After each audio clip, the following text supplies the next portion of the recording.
John says that Cliff doesn't get any breaks. Uh-oh. I don't give myself any. It's terrible. It's actually gotten me in a lot of trouble this week. And KBDM saying, hoot, what's up, everyone? Comics by the Bay. What channel am I supposed to be watching? I guess it doesn't matter. We're all here for you, baby. I'm going to say Comiverse's channel. Like, go, everybody who's watching this, subscribe to Tony over there. He's the guy on the far left, far right for us. I don't know. He's the guy over there. Yeah, but also the guy in the beautiful stuff. Let's be clear. Wherever you're watching this, make sure you are subscribed there, and then be sure to go to Tony's channel and make sure you're subscribed to him. All right. Exactly. We got Dallas Smith saying hello. Dale. Hey, Dan. And that's it. That's all we got for right now for the chat. Guys, thanks for showing up. Before we get into the Doctor Who stuff, anything interesting happening this week? I'm fresh from Comiverse, people, and I met the voice actor for that Transformer Devastator. You said Devastator. Yeah. So yeah, I can't wait for you to see the interview because Sam is a Transformers nuts, and he grabbed our buddy Sim to do the interview, and Sim has never done anything interactive with us. He appears on camera and he'll talk on camera, right? But he has not, like, the fact that he actually was interviewing someone, like, so he's like sweating. Sam is like, oh my god, this is amazing, and this dude is like, it's so cute. Now I meet the dude like 25 minutes later, but I don't know who he is. I'm trying to get our friend Ramon, who's in charge of the show, to come back with us. And he's talking to this tall, handsome, blue-eyed guy. And so I start talking to this guy, and then we start talking about how the initials of my channel and the initials of the council channel are COC and what that means. And now I've got my flirt on and I'm being dirty. And then Ramon says something Transformers related. I go, oh my god, you're a voice actor? He goes, yeah. So I was like, oh, okay, cool. And I'm like, oh my god. I was like, I hope I didn't scare this guy away or anything. But we talked a little bit after, and you know, obviously he's not interested, but he was very flattered, and that made me feel good. Tremendous story already. What a story. Yeah. Awesome opening. I love it. Cliff's got it going on. Listen, nothing's gonna stop me. Nothing's gonna stop me. Don't let it. No, I don't. I mean, like, I don't want to go to prison, but I mean, nothing's really gonna stop me. I see what I like. Might be fun too, you know. Everything could be an adventure, you know. Don't let it stop you. No, yeah, I'm just kidding. Mike, I've visited friends. Taking a dark turn all of a sudden. Hey, it's in the name. It's in the name, guys. It's in the name, Evil Mike. You're not Dark Evil Mike. That's it. That's your unit. Dark Evil Mike. Dark Evil. That's on Sundays, not on Saturdays. That's on Sundays. So anybody catch the premiere of Monarch? I don't have Apple TV. It's got a free 3-month like trial. Oh, it does? Okay, well, I'll have to get Apple TV. And I'm honestly, I'm not sure I'm that interested. Oh, I am interested. I'm going to see it. Did you not like the Godzilla and Kong movie? I do. And here's what you should do. You should wait until it is here in them. You should wait until it is all done. When it's all over and said and done, to go get the free trial from Apple, because I think it's only 7 days. That's all I got. So Monarch, I did watch the first 2 episodes. I think it depends on what device you get the free trial from. You can get longer ones if you're on a different device.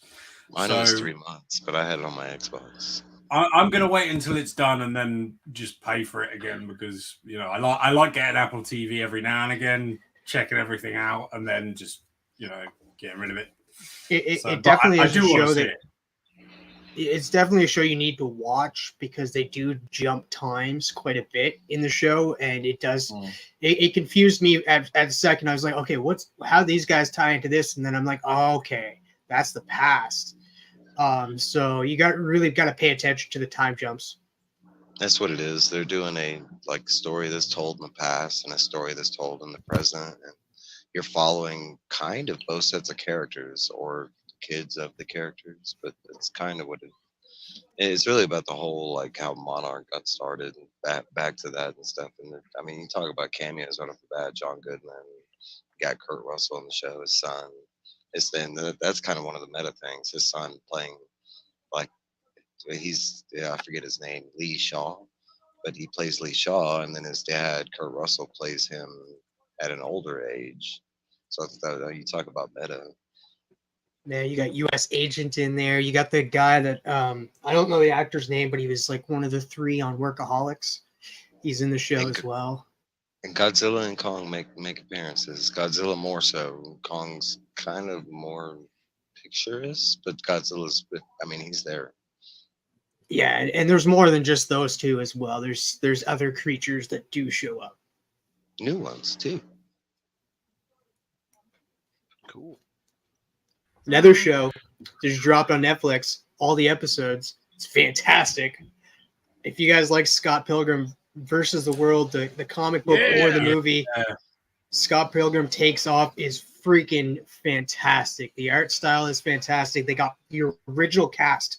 All of the cast members are back from the movie. Like you have all of them back, voicing their counterparts, and it was such a good show. I ended up binging. I'm definitely going to check that out this week. I'll probably binge it all in one go, to be honest. Yeah, I love Scott Pilgrim. It's a great movie, and if it's in line with that, then I'm all good. I mean, anybody played the game? Yeah, no. I've got the game. Love the game. It's a lot of fun. Yeah, if you like your sort of 16-bit sort of style games, beat 'em up. Yeah. Cool. It's kind of like River City Ransom. That's cool. I'm gonna get back to the chat. Yeah, KB at DM says something about got the 3-month trial. Monarch is good. I guess I'm about to look into that. Yeah, do it. It's pretty good. Taylor says you sold me. I'm going to go watch Monarch now. Bye. I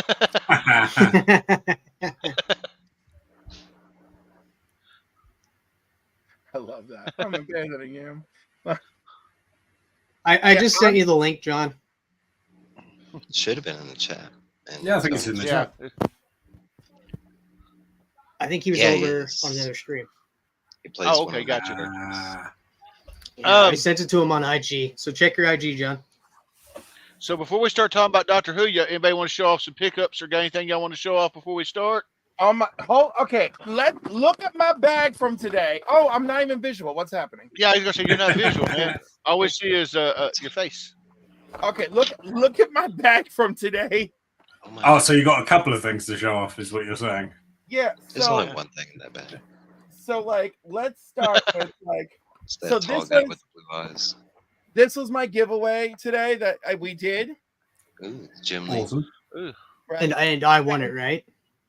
Some guy won it. I thought I won it. No, now we're hunting. Now we're hunting down the guy who won it. His name is Phil. He's right here. Yeah. Oh. Yeah. Now What a coincidence! My name's Phil. My real name that's is my Phil. alias. It's not TM. People just decided to call me Travis one day. Mm-hmm. Travis, you're too Canadian for this. So I got all of these books at $1 each. Fantastic Four, $5.51, $5.49. Okay. This one's a favorite from the era. If you lived in it, $5.46. Okay. $5.45. Okay. One of my favorite crossovers of all time, and all people my own age have trouble remembering it, and that's Atlantis Attacks. I love that. Oh Lord, I got that whole set. Yeah, I love that. I love it. Justice League 140. Ooh. Avengers Initiative 26, yellow cover. Okay. That one was for Travis. Thor 415, yellow cover. All right. Avengers Annual 15. And this one I got for the cover. Power Man and Iron Fist number 75. Cool. Yeah, that is a dope cover. I got an X-Men blank cover. All right. Hulk 393. Cool. Ooh, I like that. Marvel's Greatest Comics 45. All righty. Marvel Super Action 37. Avengers West Coast Angle number 1. Yep. Wonder Woman number 37, just because. Yep, just I like that. Secret Defenders number 12. Ooh, shiny. Yeah. The Spectre Annual number 1, because I just never remember seeing this before. Yeah, That is awesome. Two copies of the variant cover to Batman 118. Oh, right. Yeah, the first safe. All of them, $1 each. And I didn't even have to pay for them because my good friend Sim was just like, nah, I kind of own you one. Here's $20. Amazing. Awesome. So all for free. All for free. Then I won one of Izzy's contests. Oh.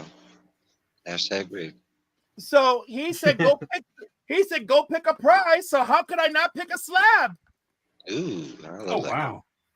So I got this 9.8 Gamora number 1 from Izzy. Then Izzy let me and Phil each pick a mystery bag from his table. At the end of the day, Izzy's fantastic. I can't say enough nice things about this wonderful man. And look what came in there. This James Tynion autographed Christopher Chaos number 1 with the COA. You love that series. I do. This Hulk. Master of Kung Fu Max series number 1. Oh, man. Justice League signed by Scott Snyder with the foil cover. There's no COA on this one. That is so beautiful. That's beautiful, though. It is beautiful. And it's the only one of that particular series of foils I'm missing. Superman, Action Comics 1000. Oh wow. Nice. Deadpool 22. Superman Angle 2023. Hey. Wonder Woman number 1 Archer. Yeah, Archer goodness. Penguin number 1. Great cover as well. And this year's Penguin number 1. Yes, and it's Signed. Is that And signed? it's mine. And of course, Nice. my lovely Izzyverse stickers. I mean, it was all. I didn't spend a dime today. It was wonderful and magical. Fifth is winning today. right. so Hashtag win. And on top of that, we picked up about 45 new subscribers and 45 votes for the council, for Empire, for Izzy, but in the category where he's not against Empire. And maybe those 45 also went to Tony and Dr. Von Hoot and Mike in other categories.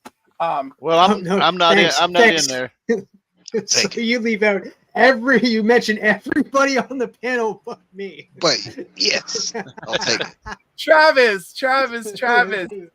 Thank you. Yeah. Welcome to. I was gonna say, welcome to the show, John. Hey guys, how's it going? How you doing, man? Hey, John. I feel like I've just been following Cliff all day. This is the best. Oh my god, I love it. I got no sleep today. Apparently, I was up at 6 a.m. doing my unboxing so that it would premiere at 9 while I'm at the show. Then I set an alarm to make sure we could get on to wish Brian a happy 100th Breakfast with Brian, which I was super excited by that.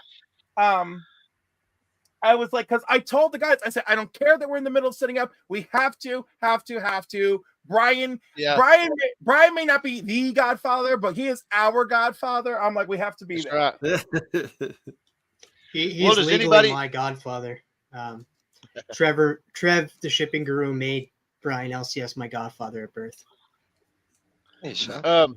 Anybody else got something y'all want to show off that y'all picked up, or I got stuff. okay? Who You wants go, to go? Dr. Von Hoot. I don't want. Let's Let's go. Wait, did y'all see this? I did. Oh, wow. Whoa! No, you didn't show Wait, that. I'm not done. Hold on. But wait, there's more. Wait, There's did I more. get to show off this first appearance of the Great Gargoyle 2.0 Holy Oh, cow. wow. that I paid less than $40 for? Shout out to Jerry the Jitterbug for teaching What? me through his videos how to use my comic shop, and that's it. I swear that's all. That's all. I have. How much did you pay for it? 43. There's a beautiful face. That's crazy. Nice one. So I went to a con last week, and there's a few things that I got, but I won't bother showing it all. There'll be a haul video up soon, but this is so cool that I just have to show it to you. So there was a guy doing like zombified sketches for only £20, and well, I thought I couldn't say no to that. So that's I just love cool. it. I love that. I love that. It's really nice. Bring it in a little close. There be zombies in the spiral dimension. Yeah, I love that. That's cool. Yeah, it's really fun. How fast is that? Well, we just went away, and he took a photo. Took a photo of me, and then we went away, and he did it. And then earlier I shot a bunch of videos, and one of them got screwed up. So I'm just going to show you some cool stuff because it's already out, and I don't want to unbox it again. Well, now we expect you to re-box it, tape it all up, and then do an unboxing again. Yeah, I don't really do that. I might do a separate video for this. I'm not going to bother with the raw books, but this was a slab that I got that I was very excited for, so I want to show it to everybody. But it is the most frightening thing that I own in the collection. It is Golden Age, and it is terrifying. The most horrific pre-code sort of horror book. Ooh. Little Scouts, issue 2 from 1951, with man's only natural predator on the top here. The owl. You know, I'm a little offended because this is from 1951, but it also looks like something that happened to me when I was 12. Oh my god! Oh my god! Yeah, I'm glad that Cliff was here for that because that joke needed to happen. I'm just saying. Right. Yeah. Where did the owl touch you? Well, it's sort of the Brokeback version of. Oh, Yeah, just what the kids doing. the Brokeback. No, I love this. I think it's great. Like any owl cover, I'm all over. And the video screwed up, so let's show it to everybody because it's awesome. 1951, ladies and gentlemen. Yeah, I've got other stuff, but that's the fun stuff that I wanted to show. This is a nice book. All right, Travis, we'll move on to you, man. I didn't know what to bring because I don't have like comics that come to me weekly, and that I don't have a comic shop near me. So I was like trying to figure out like what kind of theme could I do. And since the What If trailer dropped, season 2 trailer, I thought I'd bring some of my favorite What If comics. You know, So, I'm so tired of Travis hinting at the entire community that we need to open a comic shop at Prince Edward Island. I want to know what happened to the real Travis because all of a sudden this dude is super huge into Marvel. Yeah. What? Did anybody notice that, or is that just me? Well, Has he I still like. I read nothing but DC. I get nothing but DC from my comic shop, Retro Rocky. You can even ask him. But what are you I gonna do show watch us? a lot of Marvel. I do watch a lot of Marvel, like Loki. I've been talking a lot about Echo. I've been talking a lot about. So yeah, I've been talking a lot about Marvel, and I guess I'm showing off some Marvel right now. It's the only Marvel series I actually like collect. So we got What If the Hulk had the brain of Bruce Banner. Nice. From Volume 1. I do like the What If series. It's a lot of fun. Yeah, I love What If. I love the second the trailer for season 2 of What If. I know some people aren't liking it, but I enjoyed it. I thought I was I'm sure it's going to be great. I really like the first season. I'm going to give it a shot. I can say there's some. I'm excited over others. This is What If issue 23. What if the Hulk had become a barbarian with the Toys R Us shopping spree up above? Nice. World War Hulk. Wasn't that the dream as a kid? The shopping spree in Toys R Us. Oh my God. Amazing. Was that like a thing for everybody all over the world? Yes. Oh yeah, Yes. yeah. Especially as a kid. Come on. No, I mean, All I right. remember. Oh, go ahead. No, just that like it like I just like you know how like sometimes you don't know if that was like a big thing outside of like where you live, like or outside the United States. I had no idea it was like a thing outside the United States. Oh yeah, no, Toys R Us was huge here, just like it was everywhere else. Like there was a massive one in the town where I live, and it's the building is still there, so you can walk past it and just be like, "I wish it was still open." I would. When you saw me with we have a Toys R Us here. Yeah, Canada still has Toys R Us. But when you saw me with Scotty, I told a couple stories of my mom invading Toys R Us's when we were young, and it was fantastic. All right, next up is what if the Amazing Spider-Man had not married Mary Jane? Oof. Yep. The Spider-Man we need. He would save this version of Spider-Man. And then you got to compliment it with the next issue is what if the Spider-Man had married the Black Cat? Yep. That's kind of happening right now, right? I'm not reading current Spider-Man. It's finally good, Travis. It's finally good. Hey, don't say it's been up and down. And what I really hope they do is like what if in the future, because we are getting Wolverine in the MCU, what if Wolverine was Lord of the Vampires? That is like one of my favorite covers. It's one of my favorite what if issues. It's so good. Yeah. Yeah. Punisher basically becomes like Blade and he's like killing all the vampires. So cool. Yeah, he's going after Wolverine. Yeah, it's amazing. Got it to go with a funny one. I really like this one. It's what if no one was watching The Watcher? Yeah. The dough cover.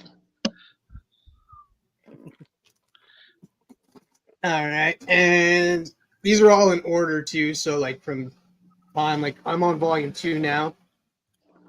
What if Wolverine had been Lord of the Vampires during Inferno? Just a sick cover. Yeah, that was part of the Time Quick storyline. Yeah.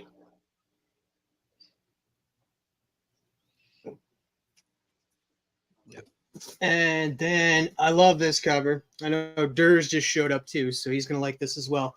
What if Venom had possessed the Punisher? Yeah, that's a good one. Yeah, that was a good one. Shout out Roscoe, Geek Out with Roscoe. He sent this to me, and it was probably like it's been like 2 years. But he sent me this because I needed it for my collection. What if the Hulk had killed the Wolverine? Oh man, yeah, that cover is amazing. Nice. Yeah. I love both of those. Shiny and what embossed. What if Wolverine had killed the Hulk, and what if Hulk had killed the Wolverine? They're great two-parter. Yeah. I don't got that one, which I think is issue 49 of volume 2. But I do have that one, which is good enough for now. They're great, great books. Shout out to Bleecker Street Comics, who if you guys want, are in Canada and you want to like check out his shop, Bleecker Street every Sunday. You can hit him up. He'll probably have some comics that you're looking for. I bought this off of him. This is What If the Punisher Became Captain America. That is a really good one. I think I got a couple left here. I did bring more than 10. Yeah. This is what if Rogue possessed the power of Thor. Yeah. I love the colors on this. My girl. That's a good one. That's a good one. And then last up, this is quite newer, but this is what if Peter Parker became the Punisher? That's pretty cool. What is Nice that one? certificate of authenticity back here. Peter Parker. What is that one? I'm intrigued. I want to read that. Yeah, I don't know if I ever heard that one. I haven't opened it up, but there's only 600 copies of this in existence. And Just the cover or the the book? Yeah, probably the cover. It's got to be the cover. IG. It was IG Comic Store hit issue certificate of authenticity. This to authenticate this copy. What if Peter Parker became the Punisher? It's a IG Comic Store exclusive classic variant issue number 1. So I know that there's other covers. I remember seeing other covers. It's a little different, but yeah. Yeah, the standard cover is just him like. Oh yeah, that is right. We all have seen that cover. Wow. It is Spider-Man. Yeah, there's like two they're both homages to different like comics, the different I do Punisher remember keys. Thanks, Cliff. So anybody got back of Orphan Black? I just pulled it out. I'm looking at it. I love that show when I love that show. Yes. Yo, she's one of my such a good actress. She's even one of the voices of the characters on Invincible. I love her. That's my favorite character she played. Elena. Helena. Yeah. I don't think I ever watched it. You need to watch it, Dr. Von Hoot. You would love it. It's good. I know your type of style, and you'd absolutely love Orphan Black. Yeah, I should have a look for that. Yeah, it was really good. I'm pretty sure it was on BBC at one point. Yeah. Oh yeah, I'm sure. Yeah. Yeah, no, I remember it coming out, but it just escaped me somehow. It happens. Oh yeah. Who We dropped lose it? Mike. Yeah, Mike dropped it. Oh. Anybody got anything they want to show off before I get to mine, or have we got everybody? John, you got anything over there? I'm a newbie to CLZ. I just started using the CLZ app. I love where this is going. I love where this is going. So I have been there 2 years. I have spent the better part of my day today inputting just my X-Men books. Now I've moved to the slabs, so I'm just in the midst of. I just did the first appearance of Jubilee, so I'm in the 200s now. So that's really what I'm doing. It's not like I'm doing anything. Like I'm not like these are not brand new books to my collection or anything. But it's been fun. I know, but you got a slab Jubilee's first appearance there. I mean, like, feel free to share with us. I mean, right? I can show you where I'm at if you want. Yes, you're doing slabs. Let's see it. So yeah, here's Jubilee. Like a first Jubilee. Nice. A fine. CLZ is life. Yeah, I've become a bit of an obsessive here. I'm with you, John. I'm curious too, man. I'm curious because you have a pretty big collection. How did you keep track of your comics before? I know the gray in the beard is evident, but I am old, and everything was by paper. Like I had spiral notebooks just for different. We are not that old. We have Excel. What is wrong with everybody? I hate Excel. It feels like work when I use Excel. Paper and the notebook doesn't make you feel like Abraham Lincoln in his 30s. I don't understand. It kind of does, and that's what I like about it. It's a quill and ink out too. I'm an educator. It makes me feel like I'm a kid again. Like I'm in school with my spiral notebook. Well, as an IT educator, Excel makes me feel fresh and alive when I'm punching my comics in. So back in the day, this was my feeling I'm getting now. Going through and adding all of these has been that is gorgeous. And you've got the what do you call it too? The label? Yeah, the X-Men label. I love it. So that's that is a hell of a cover. I love that. And then Bishop comes after that. Oh yeah. Oh yeah. I love that. I'm in the 90s, pretty hardcore right now. But I'm almost done with all of my. It's a good era for the X-Men. Cool. I've been saving the slabs for last because I knew it would take a little more time to input each slab's code and all that stuff. I'm glad this person just jumped in too. Old Wolf Tony, like him scanning his comics before never made you want to get CLZ. No, it never did. No? Just because I want to do anything to bother Tony, it's kind of like a thing. And Tony's going to go live in 30 minutes and start eating hot wings. He's going to be suffering the rest of the day. So you can oh my goodness. You can say bye to him. He's having a hot wing challenge in 30 minutes. Yeah. Look at that. Mad Spidey loves CLZ. Immortal Biggie Shack show. By the way, I cannot wait to watch. I missed it and it's killing me. I cannot wait to see the episode of Only Slabs. I am sure it is spectacular. Oh, Biggie was throwing some thunder. great books. Yeah. Yeah. Yeah, but he's got fire books. Come on. You can't mess with Biggie. Well, if nobody else has got anything else, I'm gonna do mine once I can talk right. Oh, Mike. Oh wait, hold on, Mike. I just got one thing. There's New 52s, the trade I was missing. It's part 2. I hadn't read it all, so I mean, it was $3. I was like, yeah, I'll grab that. That's all I got. You get that at I guess our dollar store is like your where'd you get that? I got that at my comic book shop. Oh, okay. That run's really good. I really like that. It really got me into the the art Suicide in it. Squad. Yeah. Not enough credit goes into a lot of the titles from the New 52. Yeah, it's what when I really got into DC. So I have very fond memories of that run. Well, I'm gonna start off with my new comic book day stuff. It was a light week for me. I picked this up for a buddy of mine. I already have like the regular facsimile, the full facsimile, and the original, but I got this for one of my buddies, the facsimile of the Omega Men. Nice. Then we got the new Green Lantern. Hey. And I went ahead and picked up issue 2 of this. Being a Captain America fan, I really love the first issue, and that's the Cap Wolf. Oh yeah, cool.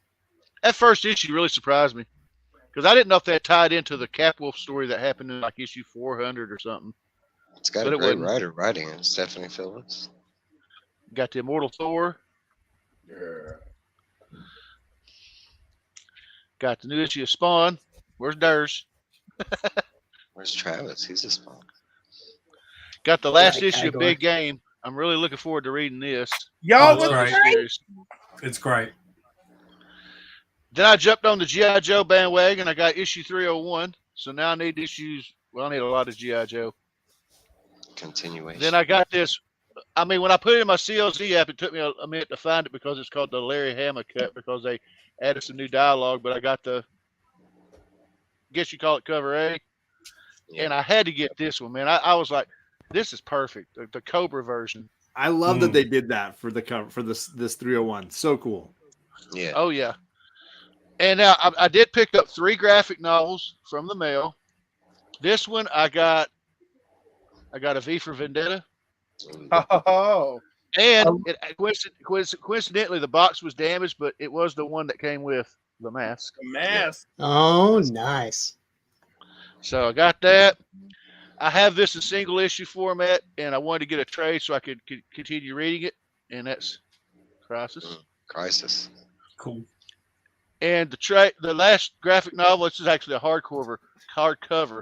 I did a spotlight on the first issue of this. All right. And it prompted me to buy the graphic novel and read the whole thing, and that is The Crow. So I'm looking forward to getting into this. Like I said, I only read the first issue.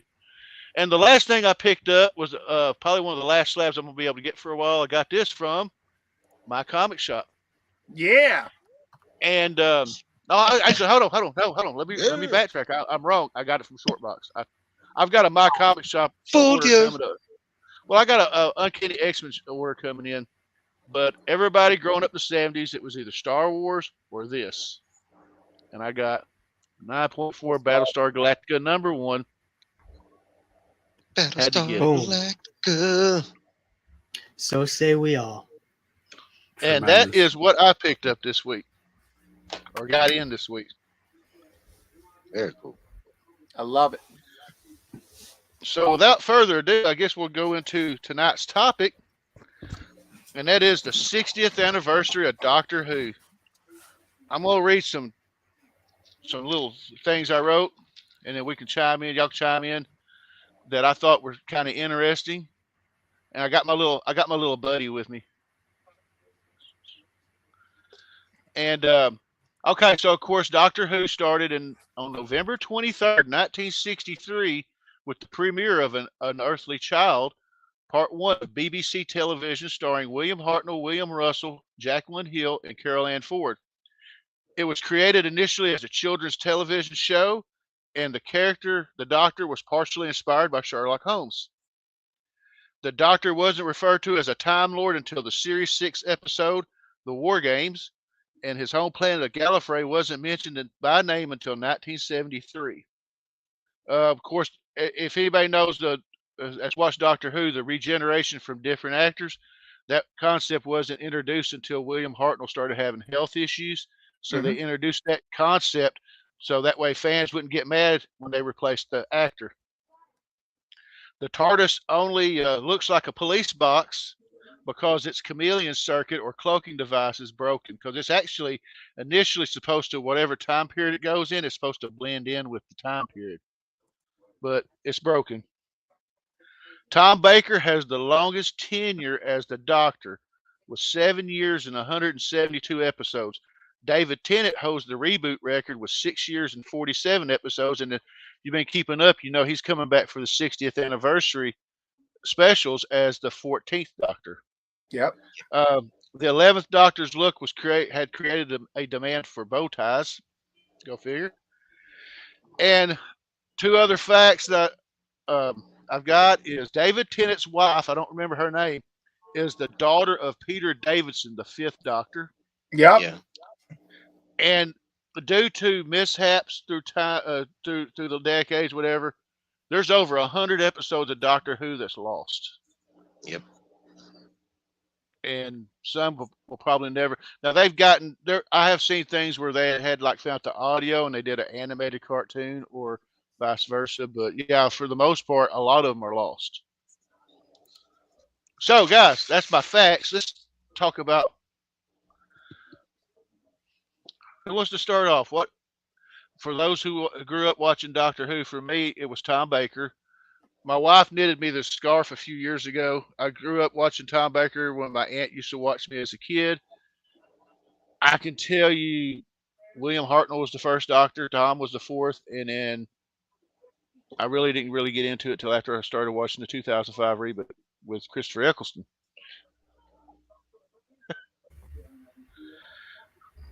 I didn't put everybody to sleep, did I? No, I regret. I gotta tell you. So I got into it with Christopher Eccleston, and I regret when it was airing on PBS when I was a kid that I was like, my father's like, "This is Doctor Who. Don't you know what Doctor Who is?" And I'm like, yeah, I enjoyed the Vivid Video Batman series very much. But anyhow, but yeah, but I didn't really get into it till, the Christopher Eccleston era. And then I don't know, my parents and I were barely paying attention to each other. And then, after my father passed away, then I'm watching all these older Doctor Who episodes. So I was like, man, I could have been watching these when I was a kid. It's interesting. It's reading Biggie's comment. Yeah. I have a similar story like Cliff. Oh, sorry. No, you go for it. I have a similar story. I didn't get into Doctor Who until probably 10 years ago. But I started with the reboot at that time because I thought that's where, not knowing Doctor Who, I was like, ooh, okay, they're rebooting it completely. I didn't know it even continued from the first. But I started there and watched it all the way up until Tennant, and I got so into it, I went back and watched everything that they have because you can't really watch it concurrently. But that's kind of how I got into Doctor Who. That's cool. So as a kid, my first Doctor was Sylvester McCoy because 80s, and he is responsible for one of the only episodes of anything that's ever given me nightmares. There's a circus episode that absolutely terrified me as a kid. And I watch horror movies and stuff all the time, and I've never had any sort of reaction to it. It's weird that it did, but I still very, very well. It's like a bus full of circus characters in the sound. I barely remember. And there was another, and it's a couple of dreams as well, which is really interesting. Anyway, I digress. then after Sylvester McCoy, as you all know, like Doctor Who sort of went away for a while. During the 90s, and we had the American crossover movie with Paul McGann. Paul McGann, Eric Roberts. Eric Roberts, yeah. And I didn't really pay any attention to that. And then the first episode of the Christopher Eccleston one came out, and I thought, I'll check it out. And I watched it, and I realized I don't like Christopher Eccleston at all. And I didn't watch any more Doctor Who until Matt Smith's first episode. So I didn't watch any of it. And then I became obsessed with Matt Smith in that first episode, and went back and then rewatched all the Eccleston, and it was coincidentally Badger had just been born. So I had like two months off, and we just basically binge watched all the Doctor Who during that time period. Absolutely love it. It's loads of fun. The latest season, I can give or take. Like the last episode was great, but the actual season was a bit like the writing was a bit wonky. Have you come around to appreciating Christopher yet, or are you still like, get that guy out of my? I really don't like him. I never have. I've seen him in. There's like one movie that I think he's quite good in, and you'll be surprised to hear I can't remember it. Is the movie Shallow Grave? Because he's great in that. I think it is Shallow Grave. Yeah, with Ewan McGregor. Yeah, it is that movie. Awesome. There you go. So yeah, you found the movie that I like. Early Danny Boyle, I think too. Yeah. I was going to say the only movie I really remember him from was Gone in 60 Seconds. Yeah, he's not good in that either. Yeah, but he's not really good in that. And I just saw it the other night. He was in G.I. Joe, wasn't he? Yeah, he played maybe I don't remember. Destro or whatever. Yeah. It's just I've never like the thing is the episodes are really good. I just don't really like him as an actor. So when I went back and revisited them, I did appreciate the episodes. Just had to grin and bear him being in them. I'd say my biggest problem with that season with him on it isn't him for me. It was like they were still trying to do this hokey kind of, it's at all, like if you start at his first season when they started the reboot, and then you go forward, his is the more like kind of cheesy, kind of gimmicky, like comedic. All the other ones, they took a very serious like sci-fi route after that. Like, I think probably they were testing the waters. Like they didn't know quite how to pitch it quite right at that point, and then they like really nailed it with the second season onwards. And sort of elements, there are really good episodes in that first season as well. Eccleston side. And it's so funny because obviously they just did not enjoy their work relationship with him because and what's his name who plays Captain Jack, he's like, yo, like I invited Eccleston over to my house for dinner and stuff, and nothing. He goes, but David couldn't wait to meet my husband and have dinner with us and come over with the family. Like it was a whole different experience. Eccleston, it really rubbed my nose the wrong way when he left as well because of the way he handled it. Like he just didn't want anything to do with it, and it came off like quite rude and dismissive. And I remember seeing interviews with him doing it, and I'm an adult at this point, but like I'm still quite young and thinking like people shouldn't act this way to like legendary characters like this. It's one thing to not do it. It's another thing to like act sort of contemptuously. It's okay because karma took care of him because Malekith is trash. All right, so that's okay. That's okay.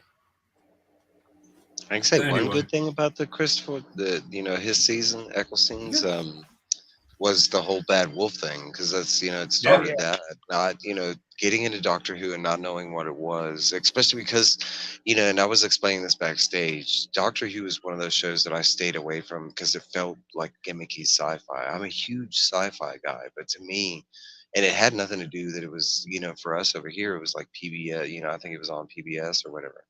But it had nothing to do with that. It always looked interesting and stuff like that. But it was like the fans, and they just had like a very gimmicky sci-fi. So that was one of the reasons I shied away into it. But getting into it and finding out that it's not just a episodical, like that there is a continuing story, and it has like the Easter eggs, like the Bad Wolf stuff was one of my favorite parts of getting into Doctor Who. Like, man, what's this Bad Wolf stuff? What's this, going to turn out to, but also, I forget her name, but was it Rose? Was that her name, or was that her mom's name? Yeah. She's also my favorite, like, companion that he picked up at all, and I do like some of the other companions.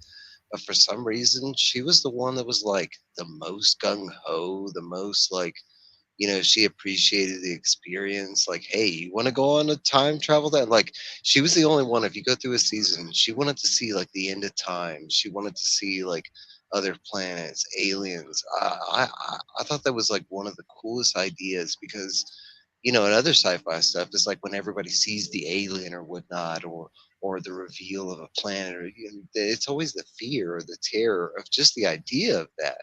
So I mean, you had this girl that not only wanted to see like different aspects of time, she wanted to experience them. I thought that was really cool about her character. I don't even remember her name. What was her name? Was it Rose? Yeah, Rose. Yeah, Billy Piper. Mm-hmm. Yeah. I always loved it when she came back in season 4 with the guns and just was ready to kick somebody's ass.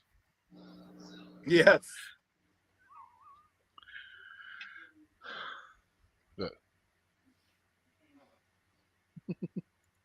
Oh my God! And the Weeping Angels, by the way, can we just jump right into that? Yes. Oh yes. I was waiting for somebody to bring that up. Phenomenal and terrifying, and I freaking love it, and I hate them so much. It's so great. I think the episode Blink might be the best episode altogether. It's absolutely really it's a great episode. Yo, wait! Oh my! A standalone episode. You're right. Standalone episode. It absolutely is. All the Weeping Angel stuff. All the Weeping Angels. Do you know what pissed me off? That there was a reveal about the Weeping Angels in Class, and then we never got any more Class. Yeah. Class was really good as well. You might say it was Class. It was classy.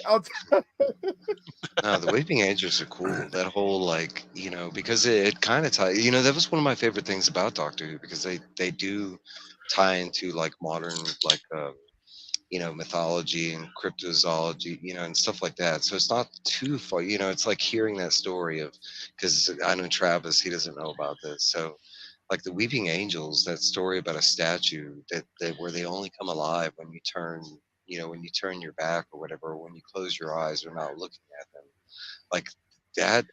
It's like a natural fear in everybody. That's like why Toy Story was so like easily like, I think that concept has been there like for everything, like Annabelle, toys coming alive, that kind of thing. But man, it's sci-fi, but it flirts so closely to horror that it's brilliant. It's horror.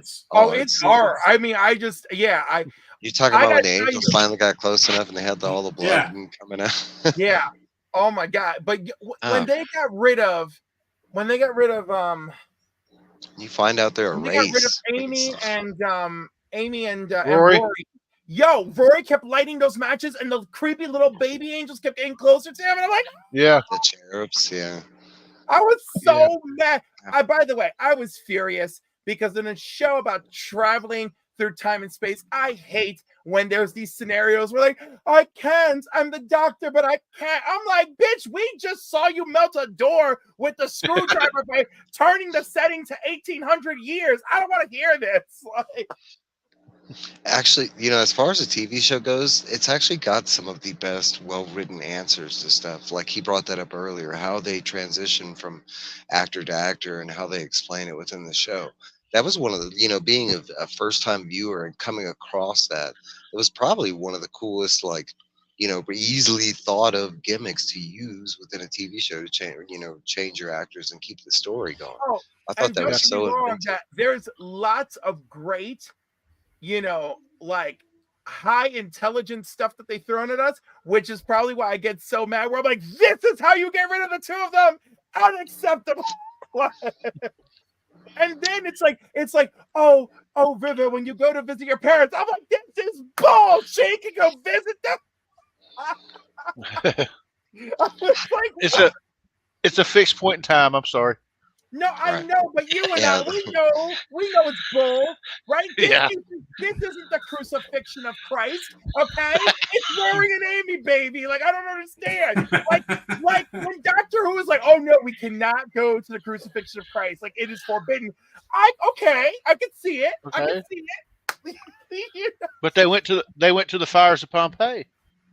Right. They went to the fires of Pompeii. Which, by the way, the other Doctor is technically there. Peter Capaldi's in that episode, isn't he? I love that. I love it. Karen Gillian's also there. Yeah, I know. It's crazy. But it's almost you could revisit that episode and play it for laughs, right? Like I kind of like that. Maybe we should let Travis know that Amy was played by Karen Gillian, the lady that played Nebula in Guardians of the Galaxy. Yeah, does that help you, Travis? I do like her. Yeah, she's a great. I do like her. She's a big part of the reason that I started watching that show. Like, I'll be honest with you. Her, you know, that first episode when she's doing the kissogram because they can't say stripper or whatever. And she's dressed in the police uniform. For somebody that was going into it, how where would you get them to start? Like, what season do you want them to start with? Season 1, or could they jump in and? I would say that. What would you like out of your Doctor Who experience? Let's start with that. If you try to start with the classic one from the '60s, it's a nightmare. I'd start with the reboot. That's why I'd say start with the reboot. Yeah. Do you like horror episodes of do you like horror or sci-fi mixed together? Yeah. Because in a nutshell, this is basically like the Twilight Zone or Tales from the Crypt. You know, every episode, it's kind of like a different dilemma, a different issue, a different, cool thing to experience. But, there is a continuing story that's woven into the background of that. That's why and I wouldn't say none of the stuff in the beginning really carries over past the reboot, era. They do reference it, but I mean, story there is, but it's sort of it's self-contained, tenuous sort of they'll use characters, but you don't need to know what happened to those characters particularly. That's like when K9 and the girl first shows up, because technically they're from the before Sarah Jane, but they kind of and they explain it easily and where quickly who these characters are.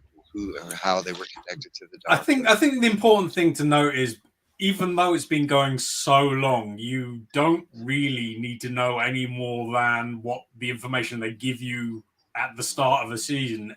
If you pick, you pick, say, I don't know, Matt Smith, or you pick Peter Capaldi, it will give you all the information about that Doctor when they regenerate. So you don't really need to know what happened before, because they always start off kind of fresh.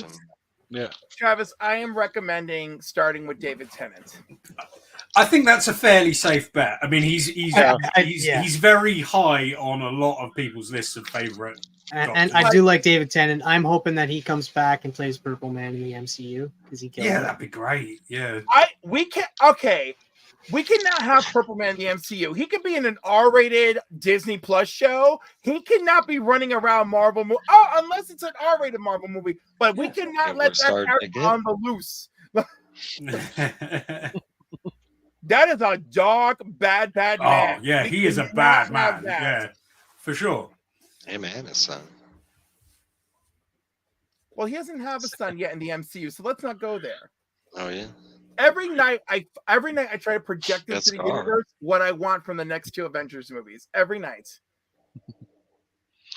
So I'm gonna throw some things out here, and I want to hear what y'all think. Of course, your favorite Doctor. And I'll be fair. If you want to do one of the old and one of the new, go ahead.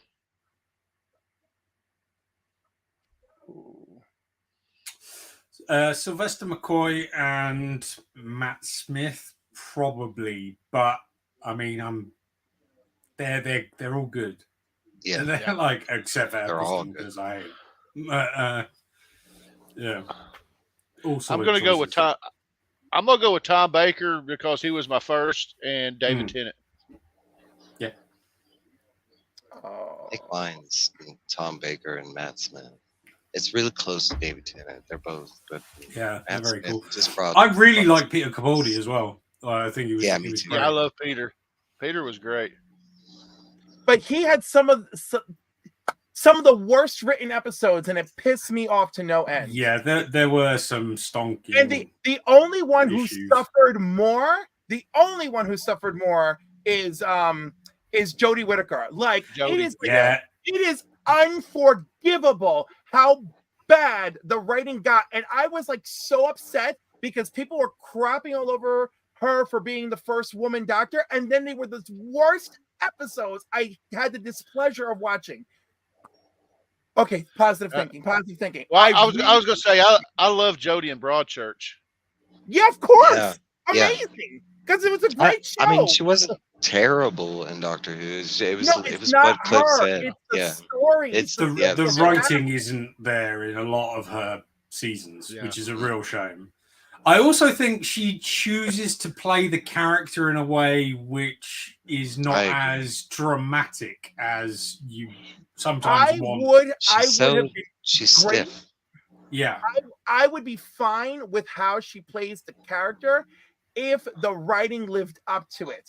Right? Yeah. It's like I can feel what she's trying to give me, and the writing is some of the writing is absolute trash in some of her stuff. It has broken my heart. And even episodes that open strong deteriorate, and I'm like, what happened here? Anyhow, I will say I cannot choose between Tennant and Matt Smith. I ended up loving them both a whole lot. They're my Sophie's choice. I can't do it. I'm gonna touch on Jodie real quick. Oh, pun intended. Now, now what I was gonna say is actually like the when she first started, I think she may be the only doctor that I know of where she actually made her own sonic screwdriver. And that was neat, but it was one of those things that got swept under nonsense, you know. I'm sorry that I'm like so disheartened. Also, if you look at the whole opening season with her, they will introduce a character who I'm like into for a hot minute, only to kill them 30 or 45 seconds in. Yes. And that really I hated that. Yeah, I really hated that. Don't watch Game of Thrones. It was worse. It was worse in her season. My thing with the Jodie Whittaker series is they gave a lot of what the Doctor should have been solving to the companions, of which there were far too many. Like they gave them a lot of, so the Doctor almost seemed a little bit like muted and not as powerful. Yeah, it's like they didn't want to utilize her in the story. Like I agree. It was like they nerfed her powers and stuff. Yeah, it was like because she was the female doctor, and it went into the show like it at all. with nobody backing her. They kind of had her in the background versus where she should have been in the forefront. You know, she turned into Watson versus Sherlock Holmes. Yeah, that's Tony. I apologize, but I got to bounce out of here. So all right, John. Sorry, guys. Hi, John. It was a pleasure having you here, John. Come back anytime, man. Yeah, sorry, I was just doing CLZ the whole time. That's all right. We have fun. Take it easy, man. Well, I'm going to go to the next one, and that is, we touched on it a little bit. What are some of your favorite episodes? Of course, we talked about Blink. Oh, Blink! I would have to say that one that I haven't watched, but that one was fantastic. We briefly referred to The Angels Take Manhattan. Yeah, that's great. I said I don't remember episode. I remember Blink. I remember the Weeping Angel episodes, but a lot of the episodes, I don't remember their names. I just remember what happens during the episode. Yeah, that is a problem. I don't remember all of them. The Vampires of Venice, I think it's called. Yep. That's a great episode. The Fires of Pompeii. Right. I'm sorry. Silence in the Library and Forest of the Dead. Forest of the Dead. I can't. So is that the one? Are those the episodes with David Tennant? They are with David Tennant, but they're also like a huge big reveals about River Song. Oh, I love River Song. She's awesome. Yeah. I'm trying to think. There was a bunch of good episodes. I'm just gonna have a quick Google of the names because there was one about the wedding, they were stuck in like a time loop, and they were trying to stop like a vampire or something from sweeping in, but it was like the day kept restarting. But I think that was the Christopher Eccleston's season. I know what. Yeah, it was with Rose. I know what the name of that episode. Yeah, because she was trying to keep her dad from dying. Yes. And he was on the street in the car. That was a really good episode. I remember like later on there was a World War I episode where it was about an orphanage and they were trying to like save the kids from. Oh, I know. Yeah. The one where they were running around going, "Are you my mommy? Are you my mommy?" Yes. I like that Santa episode too. Which one? The Santa episode where they're like, "No, Santa shouldn't be here. This isn't right. Like he's not real, right, Doctor?" And he's like, "Yeah, no, but maybe he's supposed to save us." I love that whole thing. The mannequin episode on Christmas. Yeah, I keep going back to season. I keep going back to that first episode. His first. The episode Mike was talking about when they take place in World War II has one of my favorite lines from Eccleston where he walk. I forget where he goes into. He goes in somewhere. He goes, "I'm looking for a blonde and a Union Jack," and I did not wake up with a craving. Oh yeah. Okay, so could we really talk about the big goose in the room, right? So for Travis, okay, so there's a whole bunch of villains within Doctor Who. That was my next thing. Villains. It's kind of the spy, and I've been wanting to talk about this, and especially as a new viewer, let me explain something, because the show wants to like beef up this villain because it's major villain. His major bad guy is the Daleks. But when you first come across the Daleks, from my standpoint, they were like the weakest looking. Like, why is this guy scared of this trash can looking especially because you don't meet the Daleks at first. You meet a whole bunch of badass, cool looking, scary stuff before you meet the Daleks. And then you meet the Daleks and you're like, wait a minute. That's what killed all the Time Lords? That's what this Time Lord is scared of? Like, there is a definite leap of faith you have to take with how effective the Daleks are. But it's one of those things where it's better. On what Wellbore did say, I know that it's connected with Doctor Who, but I have watched Torchwood. Torchwood was good. How did you watch Torchwood? Damn them for not continuing that series. Yeah, I don't know. Where are my queer sci-fi Brits now? Nothing. And if they're in the shadows. After hearing about this, I will be watching So which season is the one with David Tennant? Starts off with the Christmas Invasion. Yeah, I think that's the second. So I will try to find those episodes and I will watch them and I will get back to every single one of you guys. I'd be really interested to know whether you dig it or not, just because, it's not often you get a property like this that somebody hasn't seen anything of. You know what I mean? It's you're fresh eyes to it, as it were. TM, if you like the early Tennant episodes, wait until the Master shows up. Oh shit. Dude, you're gonna get my nipples are perking. Master. Yeah. Do you know who I want back with her fucking Joan Collins shoulders and everything? I want the Rami. Missy. I want her back. Oh, you want who? Who? Rami, the other Time Lord, the woman. Oh, okay. Big shoulder pads, all the Time Lords that I want to come back. Bring me that bitch. I love it. Donna was cool. Wilbur says he loved Donna Noble, and she's going to be back in the new specials that are coming Now, out. I want to know if he's just going to show up and grab her, or if he's going to fix her. I hope he fixes her. I want him to fix her because I feel like that's just this terrible thing that we've done to this character, right? Like, I don't want her to die. I don't want her to die.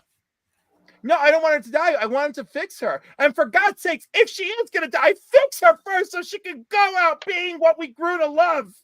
Exactly. Well, most of the companions, that's kind of the bad part of the story. Is most of the companions, like, he just drops them off, leaves them, like. I mean, it's an inherently tragic tale, isn't it? Like a guy that's around, or a girl that's around forever, and gives you this brief moment. Yeah, you get a moment in time with this person, but ultimately you're going to be swept to the wayside and discarded. I gotta tell you, this is why I loved Sarah Jane and the other old. Oh my God! First of all, her series is actually wonderful for a family series that it was designed to be. Yeah. I loved it, but having her reconnect with other past companions and like they have their own adventures because they're like, well, we've dealt with this kind of crap, so we can handle this. You know, we have the experience, and I loved her. And for her to pass away of cancer was like devastating. But what a great! She gave us 5 good freaking seasons or series of that Sarah Jane's Chronicles, and like it was great. Yeah. But I love the idea that they could connect with each other, and they didn't even hold it against the Doctor. They're like, "You're freaking immortal alien." Like we kind of get it. Like, yeah, I love that in the last episode when they've got that group meeting with they're all sat around. Like an AA meeting for companions. It's a really fun idea and true as well. There are enough of them that you would in the same try and reach out to somebody, wouldn't you? If you knew this one thing that the rest of the world doesn't really know, but you know that a few other people know about it, you would talk to them. So let's talk about companions. I'm really fond of Ace from the Sylvester McCoy run. I love Elizabeth Sladen. We've talked about her. I even loved Carol Ann Ford, who played Susan in the first with William Hartnell. I like Susan. I think she may be the only one that referred to the Doctor as grandfather, and I still don't know what that was about. Yeah, that was weird. And of course, we got to talk about Donna Noble, Rose, Amy. Yeah. Does River count as a companion or what? I've never really counted her as a companion, more of a partner. Right, because she's too advanced for what she is. I guess what really ticks me off is like there's these big swabs of time where we are not with them, right? Yeah, we don't know.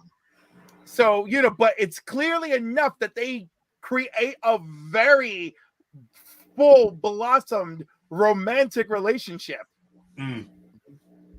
And River always, whatever version of River there is, River always knows.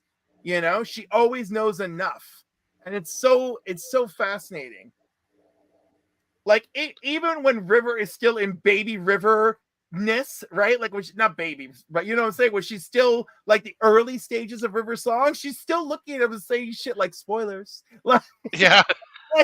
Like there's like I was like, but how do you freaking know?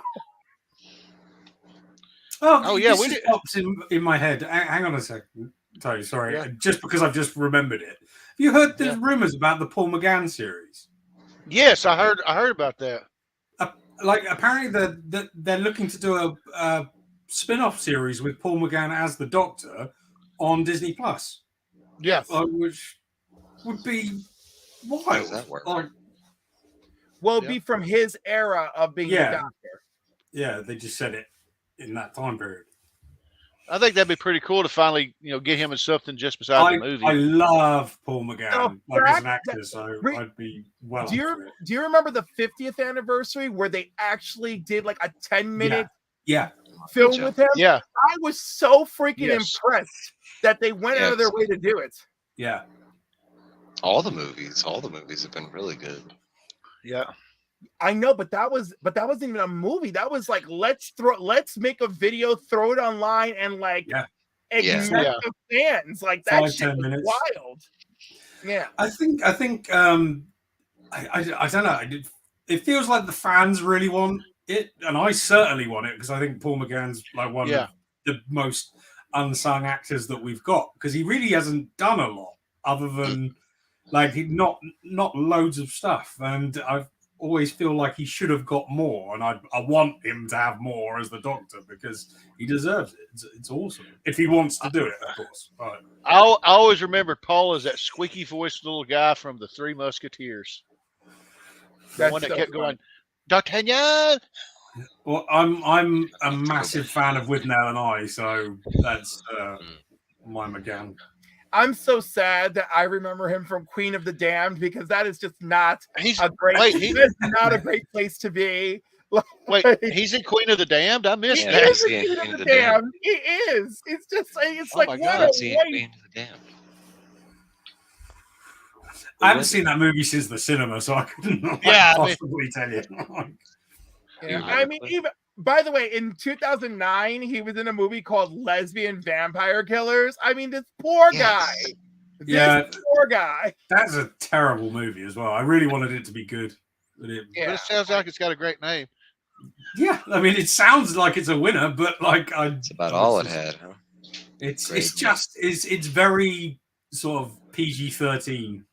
With a name like Lesbian Vampire Killers, you want it. You want R-rated crazy. That's what you want. It should have been, the British version of From Dusk Till Dawn, but it really wasn't. Like, I want to point out, Wellborn mentioned Martha Jones, and she is a fantastic story arc for a companion. And I do love Martha Jones. And a companion that's like, okay, I see what's happening here, and I'm going to go. Like, I have to leave. And I always like that. She was like, nope, I packed my bags. I'm out. Yeah, I kind of appreciated that we got to see that. It was the opposite version of the companions that kind of pined after they got left, because that's basically what Rose did from that time. But I mean, story intended. But Martha saw it coming and was like, that's not going to be me. And I've packed my bags and I'm leaving. I'm like, yes. And she was absolutely, she was a badass. Yes, she was. So I just looked, and Doctor Who, all of Doctor Who is on Prime Video for me. So nice. I do have Prime Video, so there you go. Well, you got to people, baby. You got to. Yeah, I think I'm going to have to watch some after this. It's got to be done. Yeah. So. It looks like it's season 2. Great show. We'll be jumping right into. Yeah, the one with David Tennant. And I would I'll be jumping into that, and I'll watch that first. I would suggest, start with season 2. If you like it, you're gonna want to go back and watch that. That is definitely my plan. Because there's a lot of story elements that start that's true. from the first season. Now, in fairness, Travis, there's gonna be a little bit of a roller coaster adjustment period when you watch it. So we're just I'm not sure if I'll watch it tonight, because I do have like 7 comics I need to read by tomorrow. So oh my. Get it done. So I'll probably read those. It's just because I'm behind on Danger Street. Danger Street, I'm like 3 issues behind. Oh, and that's so much reading. It's the best written book full of dialogue. Not the issue that he's on. The issue that he's on is not a lot of. Well, I'll have to read number 9, 10, and 11. Yeah, and then a lot of talk. Now, did I ever ask who the favorite villains? I may have forgotten. Did I mention that already? No, we didn't. I don't think we didn't really touch it. Yeah. Shoot, I got a list. I don't know. My number one is the Weeping Angels. Yeah. My number 2 is the Master. My number 3, the only villain I liked prior to the reboot, is freaking what's her name? Freaking knockoff Joan Collins, Rami, whatever her name is. I loved her. Give me that bitch. I want her. And I did kind of like the Daleks, even though they were. I do like the dialects. That's Yeah, What that's what I about- was saying. But That's what what I about was the saying. Cybermen? Well, Cybermen. the thing I always thought was the Cybermen should have been the Daleks. Like they look way cooler than the Daleks. You know what I? But you know what I always thought? The Daleks are the more devastating force. Powerful. Like they are. But they went into it. They actually went into a war with each other at one point, which was fascinating. Yeah. All of them, right? The Time Lords, the Cybermen, and the But Daleks. this is the important thing to remember about the origin of the Daleks, right? They became this weird ass looking cyborg creature that they are because of the nuclear war that they suffered. Yeah. Right? Like they are the product of a war of a world torn apart by nuclear war, and that is the motivation for what they've become. And then, of course, because it's nothing but the birth of a race based entirely on pain and suffering and hate. That's why their whole thing is exterminate. Like, but it's goofy, but it's less goofy when you realize that is their origin, right? Yeah. That is the seed. Yeah, their story's dope. Yeah, Like guys, the first. I'll go ahead. No, I was gonna say I got to show y'all something my daughter just brought in, and it's Doctor Who related. And it's funny that the first thing I flipped to was what we were talking about earlier with the "Are You My Mommy?" and it was The Empty Child. Oh yeah. This is a book. It's the Doctor Who 100 Scariest Monsters. Nice. Yeah, that's cool. But anyway, Yeah, that was a great episode. Yeah. No, but the dialects, that's what I was saying. They come off gimmicky and stuff. You just power through it because their story is phenomenal. Like, because they actually have a well-written and interesting, like, why they're doing what they're doing, like why the Time Lords are scared of them. Like, the Cybermen, my thoughts on the Cybermen is they're not even villains. They're just like a race that got caught up because of the whole dialect and Time Lord thing, and they just turned into a villain because of all that. And I think, like, even their appearance and stuff, because they look like men, like, I think that kind of shows, like, because I don't remember if we got a standardized origin from the Cybermen. Did we? I don't think so. I'm sitting here looking at some of the monsters. Every time I flip from this page, I keep forgetting what I looked at. They were cool. Very good. Show us some. Make you big and show us some, because some of these, it's like I don't remember, because I'm trying to remember a lot of the episodes. That was let's see, what page was that? Oh yeah, The Silence. Yeah, that was a good episode. I And will then, say the Buffy the Vampire Slayer did a little better. I just thought of that whenever you showed me the picture. It's just like, yeah, those things. That episode creeped me the frig out. Like, it's like the number one creepiest episode I've ever seen. Yeah. Now, Travis, I can't tell you that not every Doctor Who villain you see is going to be great, like this thing. Well, that guy's cute. That character really freaked out Badger whilst we were watching it. Like when she was younger, we were like really, because of what happens and what it does. What was that episode? I don't even remember. Yeah, I don't. It kind of reminds me of like what's his name? Baruch. What's his name from Legion? The Ood. Yeah, I do like the Ood, dude. Those 3 episodes, wasn't it like 2 or 3 episodes? That was really good. Yeah, that's what. So that's what Roscoe looks like when he shaves his beard. The adipose children. This is not a safe way to lose weight. I'm just saying. Right. Oh my. Adipose children was weird. Oh man, I forgot about the Centaurians. Centaurians are amazing. He was another one. It's like the first time you see him, like he comes off so gimmicky, but like the more they show him, it's like the cooler he gets, kind of thing. Yeah. Hell yeah. Yeah, I forgot they had this book. I'm about to re-educate myself. Yeah, it's pretty cool. It's funny. I didn't remember any of these until you showed, and then I'm like, oh yeah.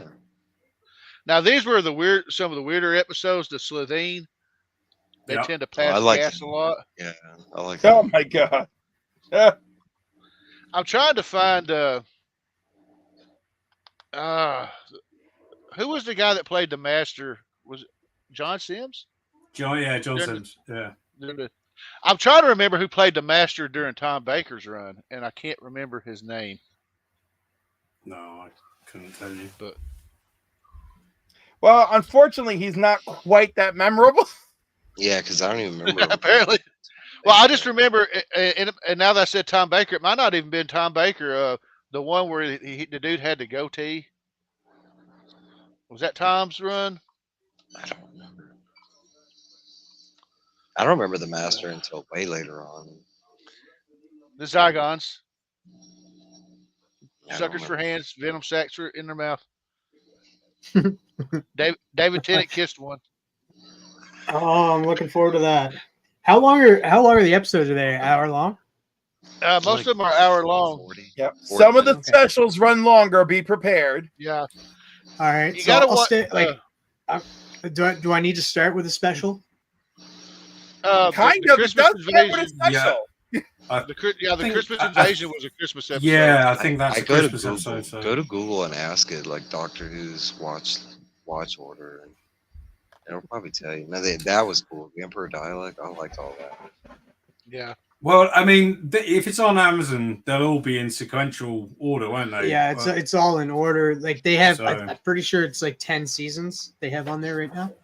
I'm I not mean, gonna- if I you guess, like, if you start the first episode of season 2, series 2, and it doesn't start with his regeneration, then I would go back to the previous one because that's probably the special. You see what I mean? Yeah. and I guess I shouldn't show the Daleks without showing. Yeah, That Davos. guy's creepy. Daleks. Yeah, dialect's Yeah. cool. And they're basically like Krang. They're like Krang in those little robot. Yeah, I really was like gonna say, Davos. I found a picture of Davos. Mad Dalek can or whatever. Yeah. Yeah. All right, adipose, Adipose and the Silurians. Silurians. Silurians. I remember that. We're in here. Okay, so it's saying here, like I'm on I Prime love Video them. right now. It's saying that the Christmas special is episode 14 of season 1. So that's the one I'm going to start with. There you go. Yeah. Yeah. All And to right. be fair, I believe, if I'm not mistaken, it was episode 13 when if you just want to see him change into David Tennant. Yeah. But I think that's in that 14th episode. I think. is it in the both 14th? Yeah, I think Oh. Eccleston changes and Matt Tennant starts. It says like the description of the 14th episode Yeah. Christmas special. It says David Tennant steps into his role as the 10th Yeah. Time Lord. Yeah. So Yeah. I think I'm it's gonna close watch to that Christmas, tonight. so now I'm definitely watching it tonight. It's only an It's hour a long. great. It's a I great fancy episode. it. Yeah. I showed the Slovene again. I got messed up because I know I did see the Silurians in here somewhere. Yeah, I remember them. I was gonna say, when in doubt, read the table of contents. I remember that one episode where they went to where it was a Rose episode. Might have been a later one though, because it was Bad Wolf related. But they went to that one planet and they had like hundreds of different aliens on that planet. It was on some space station. Here we Remember the go. cat Here's the episode? Silurians. Oh yeah, I remember the cat episode. The cat. I think that was a. Oh yeah, you mentioned the cat episode, and that reminded me. There was like a Oh, whole what was- planet of cats. Oh yeah. I don't was even with the remember. Scarf- That was with the Scarf Doctor. I don't remember. I'm bad at the names. Yeah. But it was the Doctor Who that wore the scarf, and it was like I think it was a 2-episode thing. And he went to that planet, and it was like I forget what the problem was. I think they had a disease. Yeah, there you go. And then they all looked like nuns. Actually, if I'm not mistaken, that's a David Tennant episode, wasn't it? Hell, I don't remember. Maybe it was. I don't know. I thought it was an Because- older. It also featured Return of Cassandra. Now that I do remember, and that's in the. Moisturize me. Yeah, Yeah. that shit was weird. Yeah, it was. I give you breath. I give you the gift of breath for my lungs. Right. I just love the lesbian detective cerulean action that we've gotten. Yeah. Oh, Like I will watch the hell out of a series of the two of them solving Victorian era fucking mysteries. Oh, all I day, would love- mate. Like I'd watch that every day, all day. Why they haven't said, you know what? Maybe because the actress is like, do you need me for 6 hours of makeup every day in this Yeah. goddamn chair? Like, okay. The last one I'm gonna mention is, let me see how I can put this: the saddest deaths or departures, because a lot of companions. We could make a list, and they don't necessarily have to be companions, because the first one I'm thinking of is the Kylie Minogue. That episode we had oh Kylie my Minogue in it. god, I Yeah. loved her in that episode, and I was like, well, this is it. We got it one Yeah. time. Yeah. Yeah.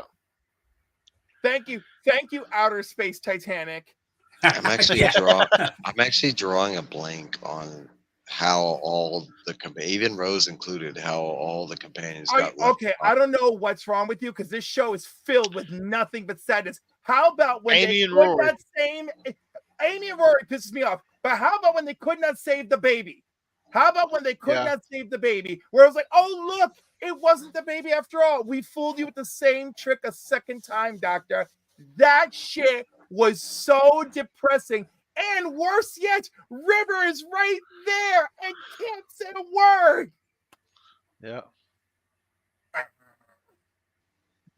I just for some reason drawn a blank at all Yeah. of them. I can remember when they came back. I remember when Rose made came back. I remember when I can't remember any of the departures. I mean, or the first thing that sprung to my mind when you said it was like David Tennant's like regeneration, because I remember all that. when he's like, I don't want to go. Like, Yeah. his performance in that moment is just like, oh shit, like Yeah. we're losing somebody. Like, I mean, he's dying. Right, and He even is. though it's a It's- regeneration, yeah. he's fully aware that this version of himself is a death Yeah. Yeah.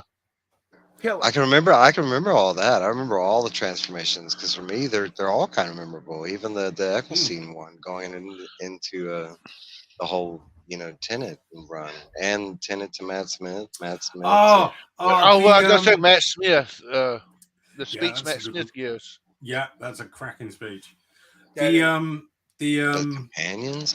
I'm drawing a blank. You know the one where Clara's in the Dalek, but doesn't Yeah. realize she's yeah. a We Dalek. haven't even I do encountered remember. her as a companion yet. Yes. That like is heartbreaking. That whole episode is amazing. Yeah, that's like, I do remember Yeah. that now. Yeah, I always loved that part where Matt said, and I'll always remember the doctor was me or something like that. yeah. Great stuff. But you know what, Clara leaving, that was a little bit sad. But then when she basically had her freaking time traveling freaking diner, I was like, Yeah. okay, well, I don't feel that bad right now. Like, I expect to see the Adventures of Clara someday, where she just like shows up with her time traveling diner, and it's like, did you want a cup of coffee? Oddly, I can remember every time K9 exited the series or sacrificed himself, or I can remember all those moments, The part where David Tennant tells him you were a good pup, and he goes, affirmative. Yeah. Ugh.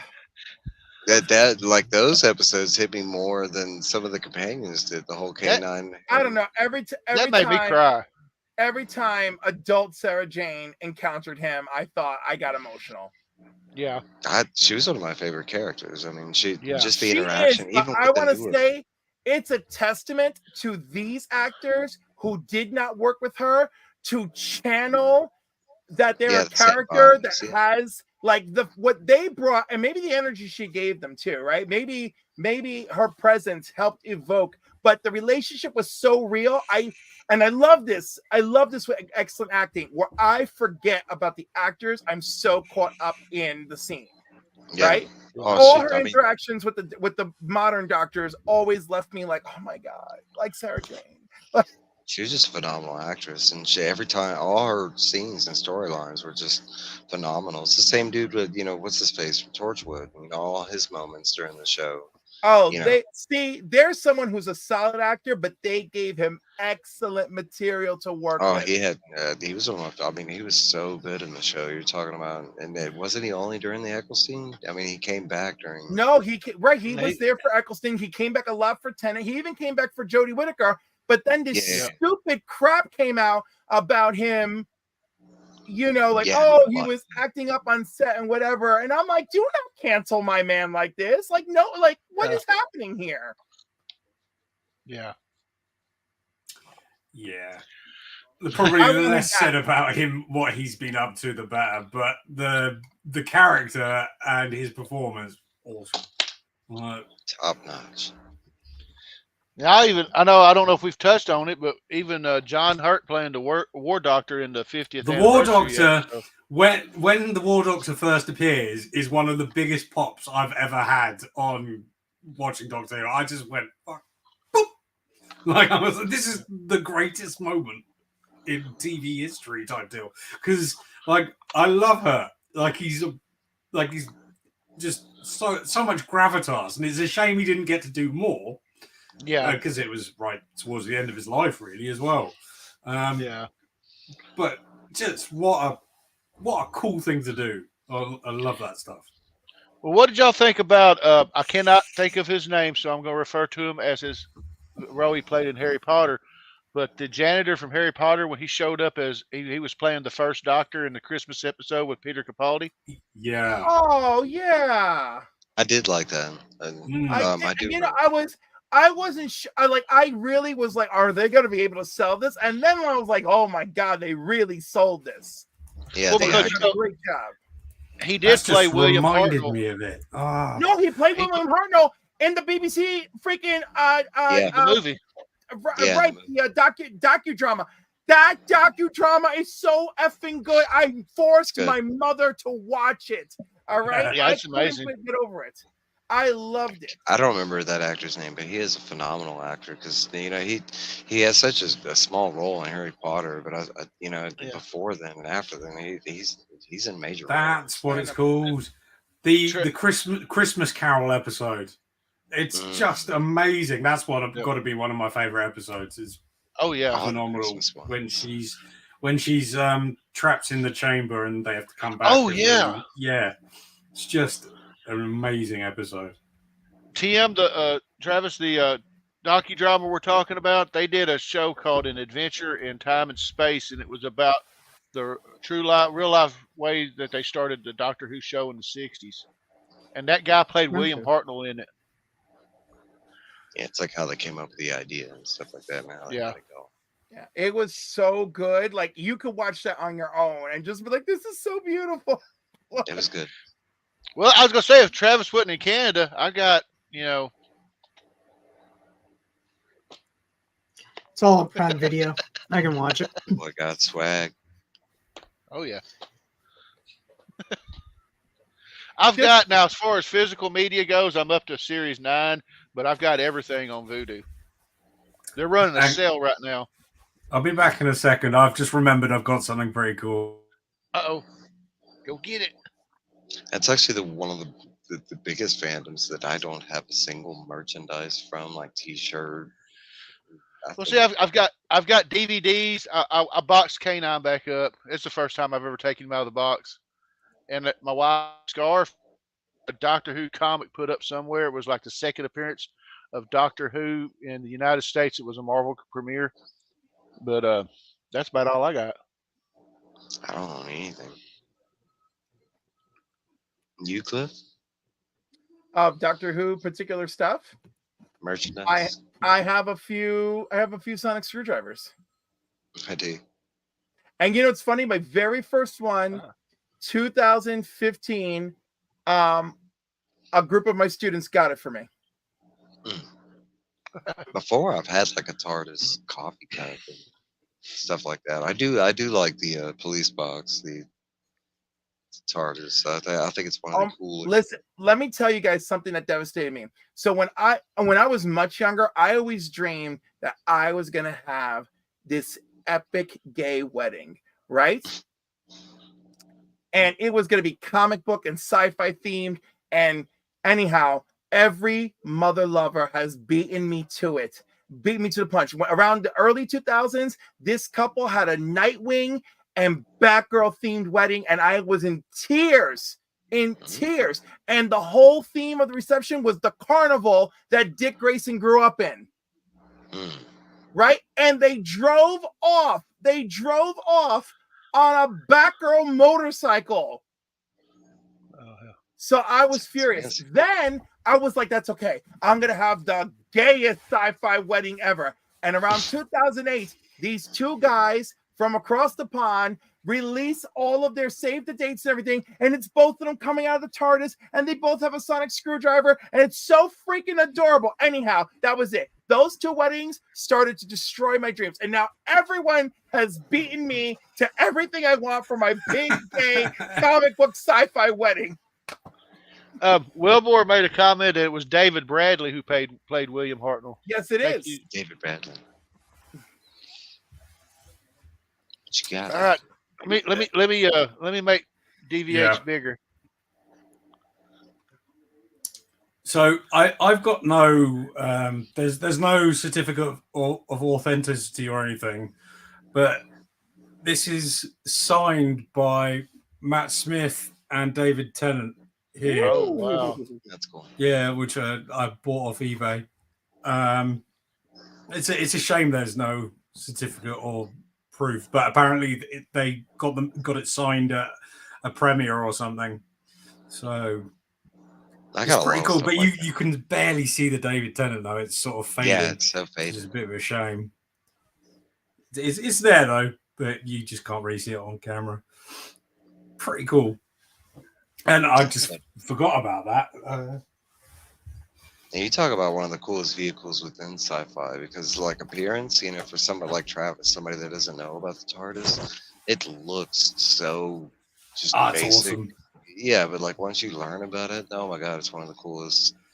Yeah, you know, just the explanation of the inside alone. Like, I mean, it's infinitesimal. I really, really want a Doctor Who Transformers crossover with the transforming TARDIS into a robot. It's just, it has to happen one day. It'd be an amazing toy. Right. My head hurts just thinking about how they're going to make that happen. And now I can't stop thinking about a TARDIS Optimus Prime that just shows up as a freaking tractor trailer. But will it be bigger on the inside? Of course it will, because it's no fun otherwise. Not to mention all the wonderful gay sex jokes I can make about it. Optimus, it's so roomy in here. I didn't know that you were a double Y. Yeah. Roll out. Well, I'm gonna go around the horn and we'll start with DVH. And what you got coming up, DVH? So I shot a few videos today, so hopefully I'll have something up on Monday, and on Friday there'll be unboxings. One of them's definitely going to be my C3 haul because I did that today, and I'll see what I feel like putting up on the Friday. So there you go. That's the cut of the jib. All right, Cliff, I choose you. What you got coming up? Well, today I took over. I have my unboxing video from Old Man Collectibles, which went up this morning.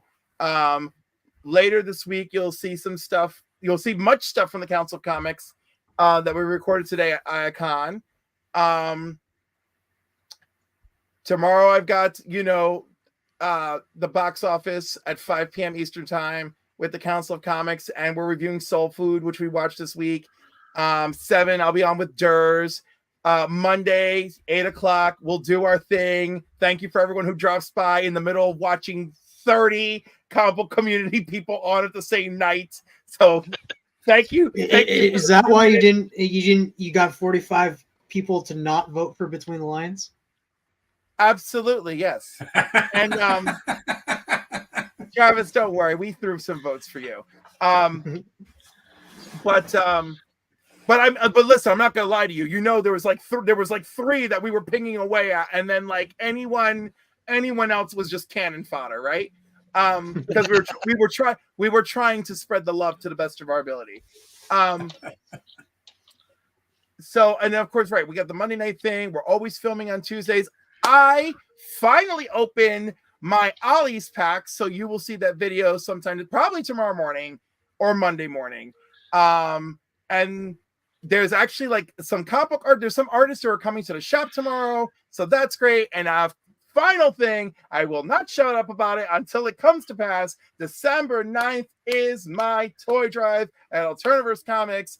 DM me if you want more details on Instagram. Send us stuff for the toy drive if you can. Send money to the link on the Facebook, or I'll send it to you through DMs. Let me know. Whatever you can do to help our community, I appreciate it. It's year 14. We've been killing it this year.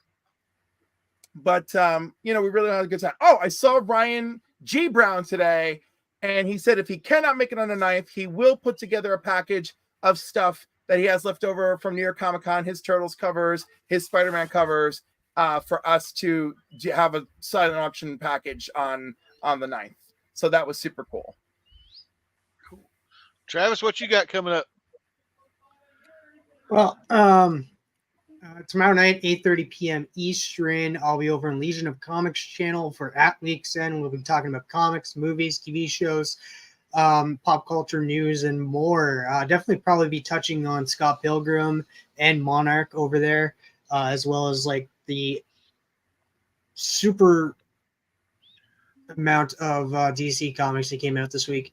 Monday, I'll be over in Geek Out with Roscoe's channel at 8:35 p.m. Eastern, where we'll be welcoming somebody that we were supposed to have on the channel a while ago. He's actually done covers in that. His name is Cooker, Jamie Cooker. He will be on over at Geek Out with Roscoe's channel, and the theme is Teenage Mutant Ninja Turtles. So if you guys would like to drop from home, feel free to do so. I just finished watching Scott Pilgrim Takes Off. I'm thinking of doing like my thoughts type of review on the show, and like recording that and then editing it down and putting it up. Who knows? I might do that.